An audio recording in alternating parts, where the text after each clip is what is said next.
When we talk about money, listeners, we really just talk about money. That is something that I have come to realize after countless conversations about wellness, whether it's physical or it's emotional or it's financial. Now, today's conversation is something very, very unique on mindful living because we are exploring mindful spending, which is not, the budgeting tricks and tips, but it is more as a window, a gateway into our deeper stories. Because behind every swipe, behind every transaction, every splurge, every savings goal, there's often a belief, a fear, or even a childhood echo. Yes, listeners. So if you have ever found yourself saying that, I know better, but I still do it, this one's for you. And to help me explore this world, we have someone who understands money not as a math but as meaning.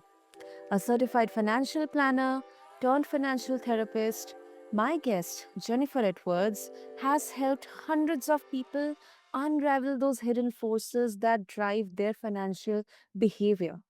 Through her 7-layer financial wellness framework, she helps people find calm, confidence, and compassion around their money, not through spreadsheets, but through self awareness. So, let's talk about mindful spending, listeners, how bringing consciousness to our financial narratives can change not just our balance sheets, but our lives. It can bring peace to our life. So, with that, Jennifer, as always, it's really an honor to have you. Thank you for having me, Sana. I'm glad to be here. So although I mentioned about something which I think, like, if I go through all the countless conversations, I think that is a very, very common aspect that, right now we are not, unfortunately, realizing is self awareness or awareness. So I'll Mhm. start with the thing as Jennifer. When someone begins exploring their relationship with money, what usually surprises them the most? There's usually an aha moment in the very first exercise when we just start to explore their childhood experience with money. What Mhm. was money like in their home growing up? And then, so I just have them describe it. And then I say, how do you think that is showing up? Any of those things, how do you think they're showing up in your relationship with money today?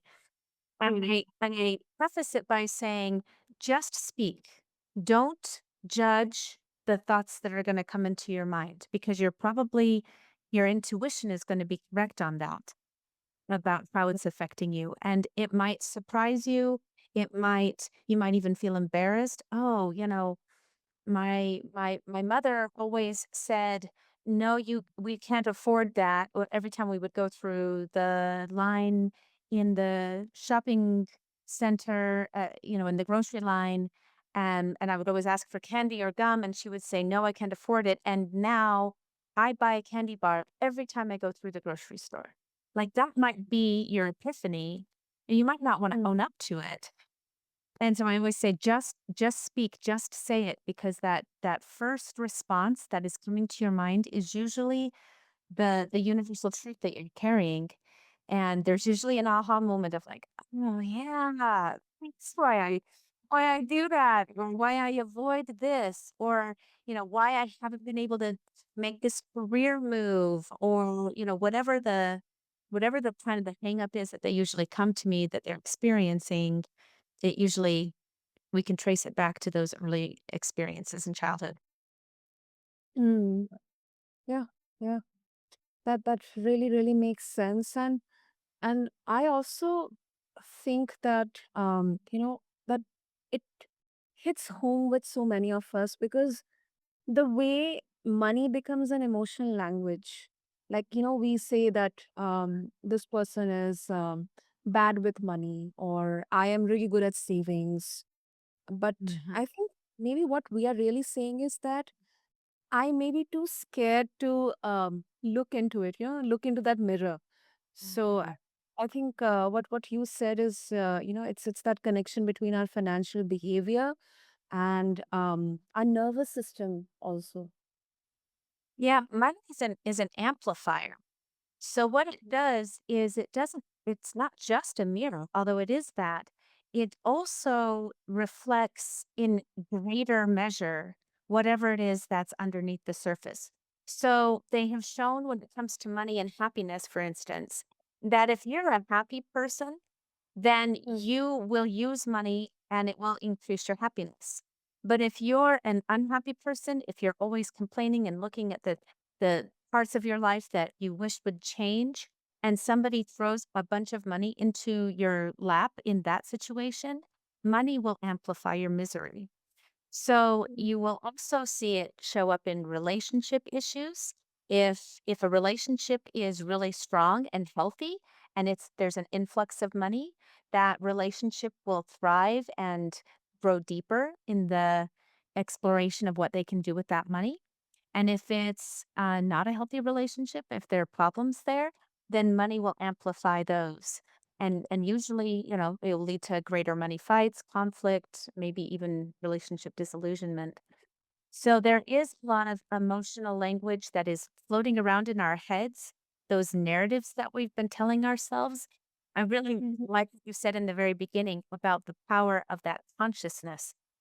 Understanding like these are not facts, these are stories we've told ourselves, taking ourselves kinda up and out of that whatever it is that's going through our minds and saying, "Huh, how did that get in there? Where did that Mm. belief come from? Why where is this urge, this sense of urgency or action, needing to take action coming from?" And then moving out of that space instead of just, reacting and doing what comes automatically. Yeah, yeah, I agree. That makes sense. And Jennifer, the last conversation, we had actually dived deep into your journey.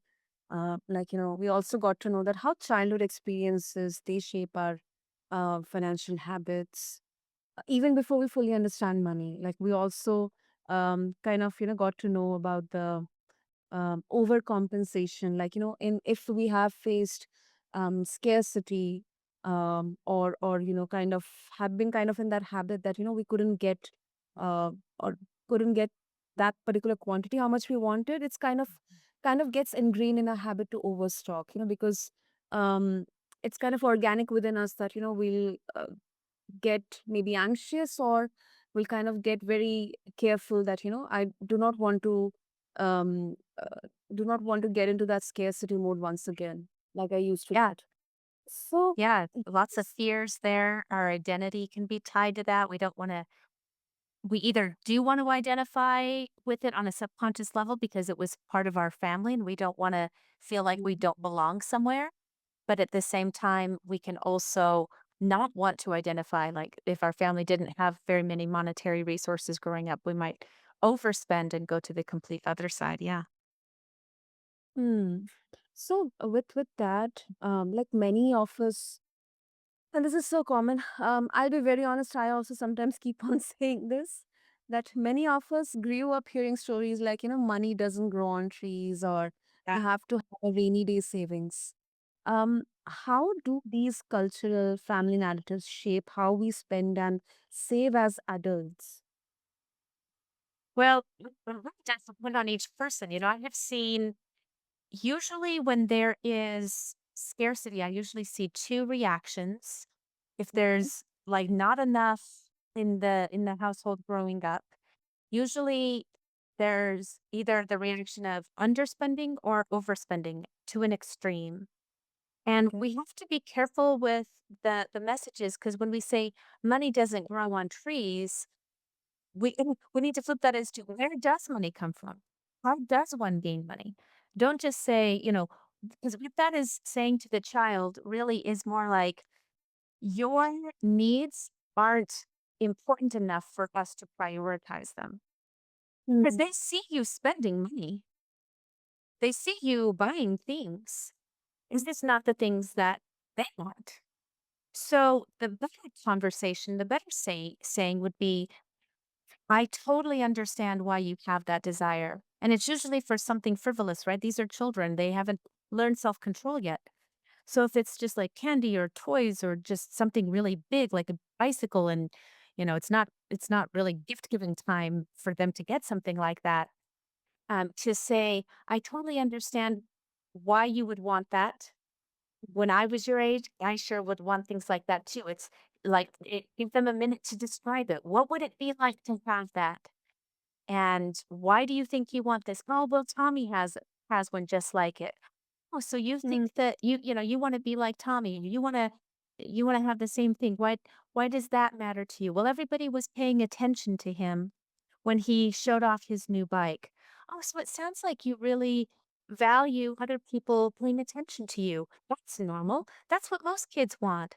I can see how the bike might bring you that joy of having that attention, right? So exploring it with them and then saying, you know, the way that you get things like this is you either have to earn it by spending your time and energy, like doing some work, or you have to get it from someplace else. So somebody might give you some money, which is how obviously you get your things now that you're a child. Mommy and daddy provide those for you, or grandma and grandpa, whoever your caregivers are. And and so I understand why you want to have control. And at some point in your life, you're going to have the ability to make money yourself and to decide exactly how you want to spend it. And but for right now, we're going to live according to my values because I'm the grown up and I know that we just don't have the resources, and it's better to say things like we are choosing to spend our money on other things mm, that we think as the people who love you the most and who are just a little bit bigger and have more experience, we think that this is going to be the best things for you. We're going to make sure that you have food, that you have shelter. All of these things take money, and that's where we're choosing to spend our money now.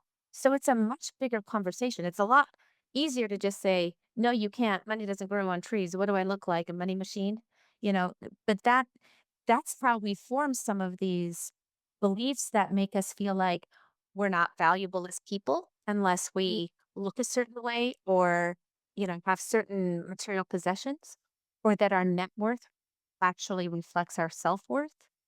mm, Children are just making interpretations about these messages, and until we explore them and help them see what they mean, they're just gonna come up with it, and then those oftentimes toxic, immature, unhealthy messages will follow us into adulthood and then, make us feel like we're less worthy.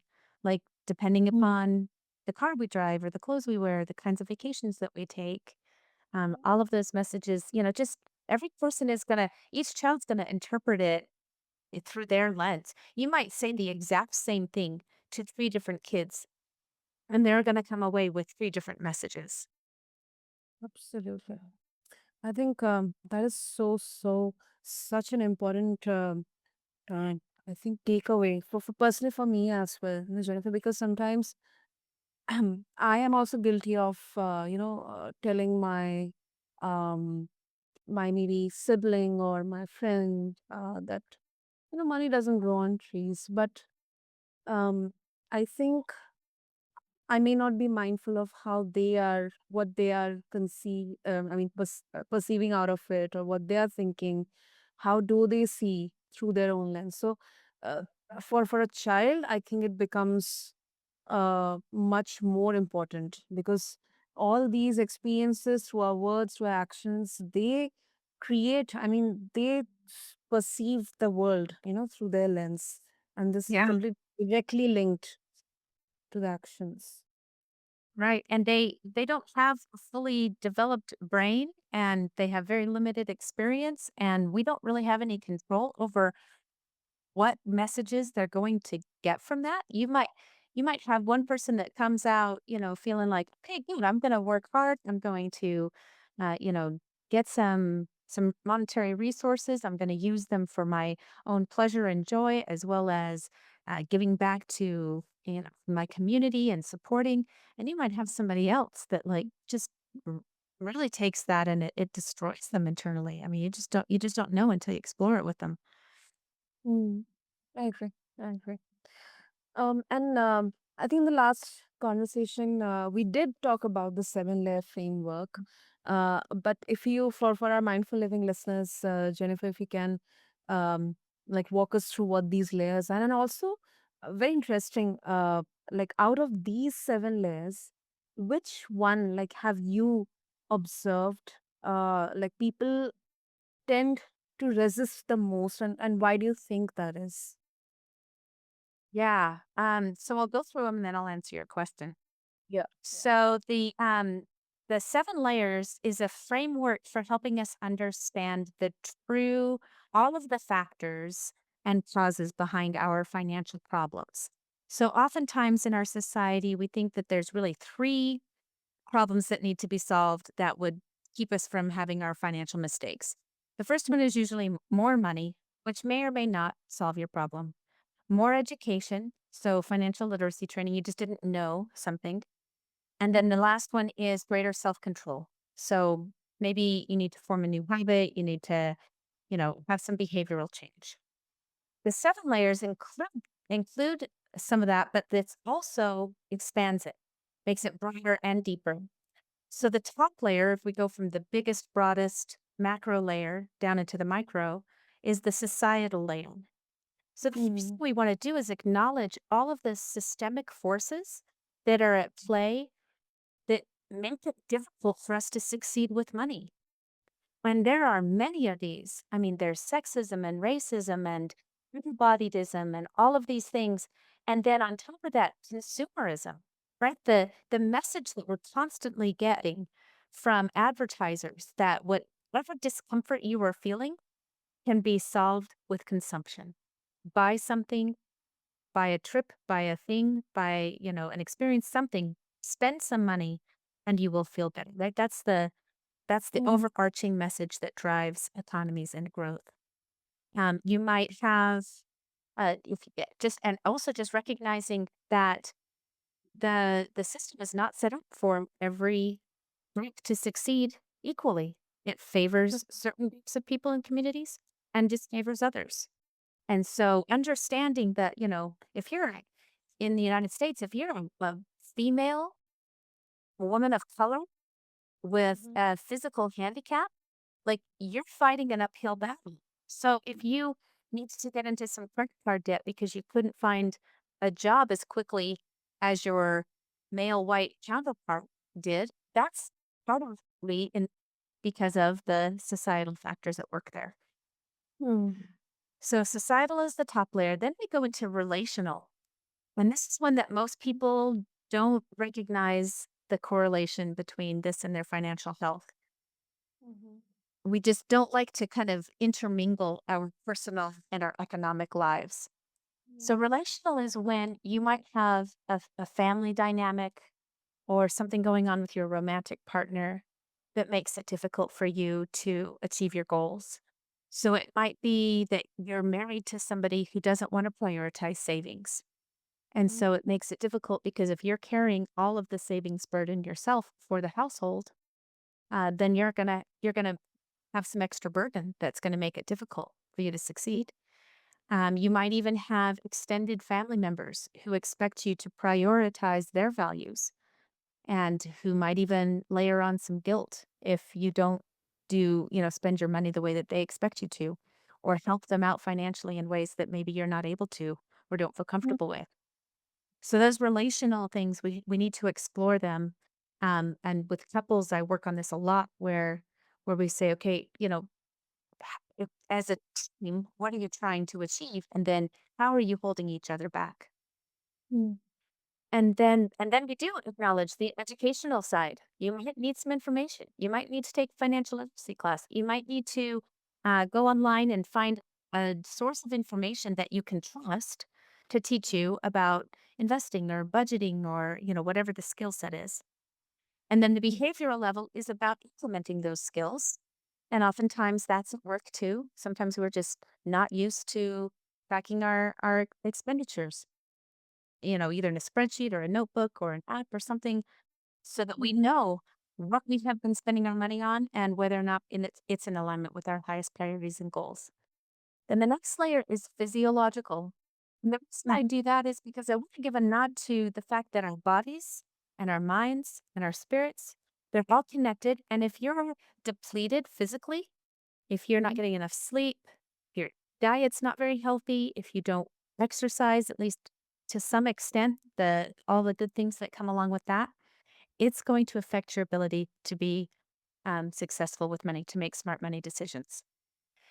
And then the next Mm, layer is psychological. This is where we explore all of those things we were just talking about. What are those mhm, beliefs that follows you into adulthood? What are the narratives that have come up around money? What is the deeper meaning behind what you're doing with money? So that needs to be explored. And then the final one is the neurological lane. So this is like subatomic. We're getting into the energy, how the trapped emotions might have caused some trauma. You might actually have a nervous system activation, a fight or flight response to, let's say you're trying to have a behavioral you're trying to do something different with one of your habits.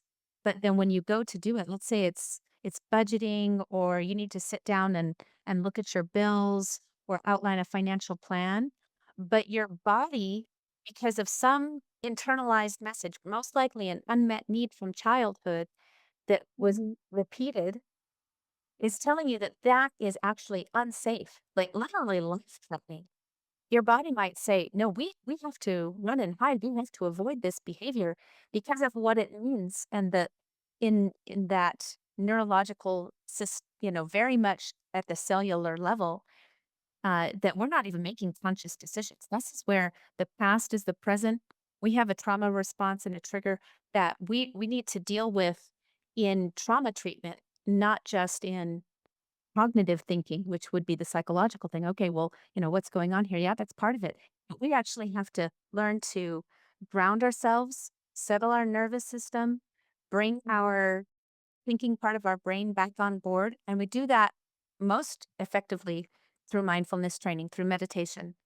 We actually teach the brain how to move from this state of activation and fear and the whole world just shuts down and is reacting into calm and into where it can be like, okay, now we can actually do some thinking. We can actually make some choices instead of just reacting like a scared, think of it as like a cornered cat, right? When they feel threatened, they're going to defend themselves. They're going to just act out of a need for survival.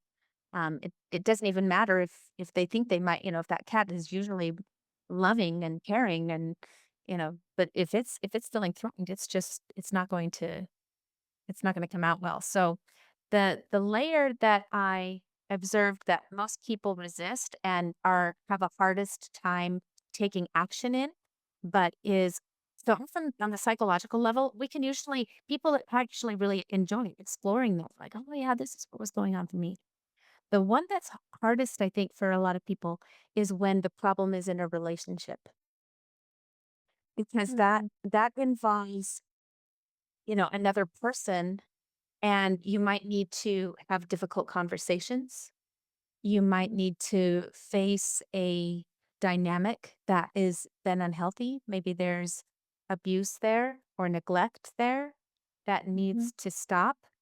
And so oftentimes it's tied to our identity as, being part of this group, being part of the system. And if we're threatening that, that can feel very isolating. And so when I find that it's this layer, we need extra support. And, my company, Breakthrough Financial Wellness, helps people with this, where we say, okay, seems like you really need to have this conversation. It might be that you need to tell your adult child who's living with you that it's time for them to start paying rent. But you don't mhm, you don't want to damage the relationship, and they're not going to understand why, and they're going to take it wrong, and you know might even be mad at you, and nobody mhm, likes to feel that. But you kind of know that that's what needs to happen for their benefit and for your benefit. But those are the conversations that I find most people flee. And I have specific programs and offerings around that that relational side to help us get all of the tools set ourselves up for success. It's not just like, okay, gear yourself up and then go in and tell them what's up. Now, there's a whole lot of groundwork that has to be laid for that to have a good chance of succeeding. I agree. And yes, that is actually that is tough. And I think the biggest, I mean, if I keep myself in that place, um, communication or using the proper language, not language, Mhm. but words to Mhm. express that this particular issue or this is something that I am feeling uncomfortable or I find it a bit not aligned. What kind of words, like if you can give a case study or maybe an example, I think it would be really really more clear, like clearer for all of us, like suppose Sure. how tough it can be, but it's manageable. How to say that? Yeah. So, I mean, these are just some general principles about good communication. It's Mhm. when you focus on yourself. So, you're using I statements. So, you're saying things like, I've really been feeling uncomfortable with our level of spending.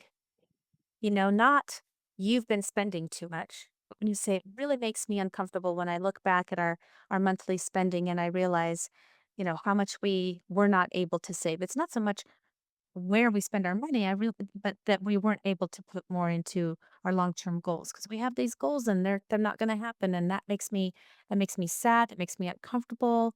I really have some dreams that aren't getting to come to fruition because of this. So always speaking from the place of how it affects you, that puts the other person, keeps them from feeling so attacked, and also gives them a chance to empathize and to be curious about you. So you can do that. Another principle is to give them a heads up, not to just launch into things, but to say, hey, I've been thinking a lot about some of what's going on with us and our money, and I'd really like to have that be the subject of our date night this weekend. Would you be okay with that? I'm gonna go and I'm gonna get some resources that can help us kind of guide our conversation. Can how would you feel about that? I'll go and I'll pick up our dinner from our favorite restaurant, and then we can, launch into it in a relaxed tone. And I want you to know that I love you, and this is an effort to help our relationship grow stronger and be better. And I just want you to know that that's what's, I'm hoping to see happen. So asking permission to have a tough conversation is another really important thing. Um, Something else that I teach people to do in preparation for this, so this isn't exact words, but it helps change your framework, is to do a 2-week gratitude practice around that person. So it's where every day you write into a journal or you can do a voice memo or a video, however you want to do it, but you look for things that you're really grateful around that person and that relationship. And you really focus on that, kind of marinate in gratitude for a while. And then you can come in your best state to the conversation in the first place. So those are just a few ideas. Okay, and I mean, it can be a bit tough to begin with, but I think that's what we need to know, that help is available out there, um, guidance and just that nudge to start, that is available out there, so that because many of us, we would feel helpless in that position. So Absolutely. Uh, conversation. yeah, that comes up a lot. Like, there's nothing I can do. They will always be this way.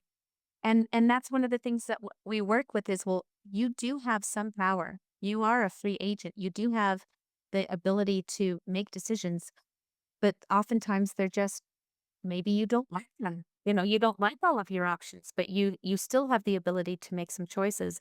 One thing, Sana, that I have also helped people see is how AI can help in this circumstance. So you can tell, your favorite AI tool, whichever one you like to use, to take on a certain persona. I just know that, at least with ChatGPT, they have a voice mode, at least a Yeah. little bit of free minutes every even with the free tier. And you can tell AI to take on a certain persona. Say, you know, please have this conversation. You can even choose the voice. So try to find somebody, a voice in the AI that's similar to the one that you're going to have the conversation with. And say, I'd like Mhm. to practice this with you.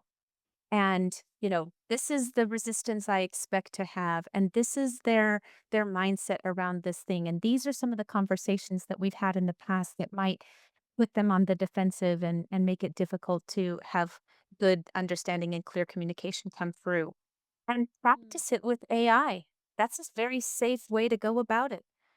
And then, they'll probably get to a point where you feel stuck, but it's in this safe space of like, oh, how would I respond to that? I don't even know. Like, and then you can kind of do some preparation and kind of think about it. Say, oh boy, if they say that, I'm gonna get triggered. And so I'd better prepare myself to be able to center myself or take a break to be able to say, hey, I thought that that might come up, and I just know that I'm in a state of activation right now, and so can I come back in 20 minutes? I'm gonna come back in 20 minutes. You don't have to ask their permission. Say, "I'm gonna come back in 20 minutes after I center myself, after I calm down a little bit, so we can move forward." And helping them understand that they're not responsible for your triggers. Your nervous system is doing that, and it doesn't necessarily mean that they said something wrong. But it still made that trigger, and you need to take care of your nervous system before you can continue the conversation. Yeah. Mhm. I think that's a very, very good technique that you have mentioned. And have you had any kind of pushback from people? Let's say you have suggested this technique, but like they would have pushed it back, saying that I don't want AI or some kind of artificial tech thing to help me. Like I want somebody who is human. Maybe I Yeah. can do. I mean, Yeah, so I did work with people as well, and we will pair off and Oh. and then the person so in the group sessions, we'll say, "Okay, now, you act like the spouse or the father or the coworker or whoever, and you give them the context and then they switch." So they're each kind of practicing the conversation that they're trying to have. Yeah, absolutely. AI is just a nice tool if you want to embrace it because it's available all the time. It doesn't require another person's time, which you usually would need to be in a position of spending some money on if you're going to get somebody else's help to do that. And sometimes if you're, working one-on-one with me, we'll go through those exercises as well. But that's just another tool that's in the toolbox if you want to use it. But no, absolutely. And you could go to some friends if you find some people. If you just say, "Hey, you know what? I've been meeting with a certified financial therapist, and they've identified that my money issues are really on this relational level. And could I just practice how this sounds to you? This is how I kind of want to pitch it to my boss or my husband or whoever. Could I just, run this past you and you could tell me what your initial feelings are?"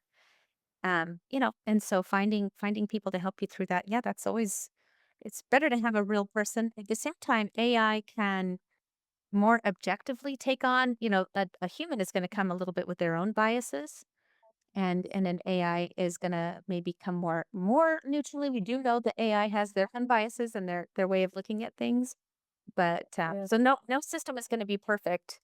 But I do find that just practicing it, just hearing it out loud, you can just do it in front of the mirror, or even get a couple of puppets so you're looking at, and just use your hands. You don't even have to actually have socks or buckets or anything, but take on the role of the person that you're thinking, whatever you think they're going to do. So, you might speak, let's just say it's a husband and wife. So I might have my hand. So I'm looking at the hand going up and down as a mouth saying, "Hi, honey, I know we talked about having this conversation today. I'm really grateful that you're willing to discuss this for me because it's been on my mind." And then however you think the husband might react, so now you're using the other hand. "Yeah, just to let you know, I'm a little bit anxious, I'm not quite sure where this is gonna go." And then the wife says, Yeah, I can totally understand that. Money is a sensitive topic. And as I've been doing some research about this, I understand how much of our identity is wrapped up in this and how many, buried unmet needs from our childhood might be wrapped up in it. So I understand this is a completely new way to look at things. And I just really appreciate your willingness to try this out with me. And we'll go slow. How's that sound? And then maybe you have the husband's mouth, with the fingers going, well, okay, we'll try, and just keep saying, "Well, thank you. Thank you for being willing to try," right? So you can kind of practice it that way. Lots of ways to get that in. But I do think that the practice is a really good skill, especially on that relational level. Yeah, that is actually it's creative, it's fun, and it's very healthy. Very, very healthy. Mhm. Thank you for sharing that, Jennifer. And I mean, I would urge all of my listeners to try this out. I mean, I mean, it doesn't necessarily mean that you're going through a particular situation, but maybe you can try it out. Um, and before we wrap up, of course, I think every one of our listeners, they would be very interested to explore more about your 7-layer financial wellness framework. And if they would like to get access to all the resources that you're providing, and they would also like to connect with you, Jennifer, what would be the easiest medium? So I would definitely just have them go to my website, Breakthrough Financial Wellness, all together, no underscores or anything like that. Breakthroughfinancialwellness.com. And there's a resource section there. There's a way to get on our mailing list and our newsletter, which will provide you insights into, how to deal with these different layers, ways to work with me, the different programs we offer, all that kind of stuff is there. Super, super. So, listeners, do check out the show notes along with this episode on your favorite podcast platform to connect with Jennifer and get a hold of all the resources that she's providing, along with her 7-layer financial wellness framework. And I think this is such a crucial conversation apart from health uh, or our emotional, physical, mental, because somehow indirectly or directly, it's all tied up, it's all connected with the money part as well here, listeners. And money doesn't heal us, but awareness does. And I think that's the heart of today's conversation. So mindful spending isn't about, restriction. It is about recognition. It's about being aware of our beliefs, our emotions, and even our bodies all show up in our financial life. So, listeners, thank you so much for tuning into this episode. Subscribe to us, leave us a review, and keep tuning. And until next time, this is your host, Sana, signing off from The Mindful Living. Thank you.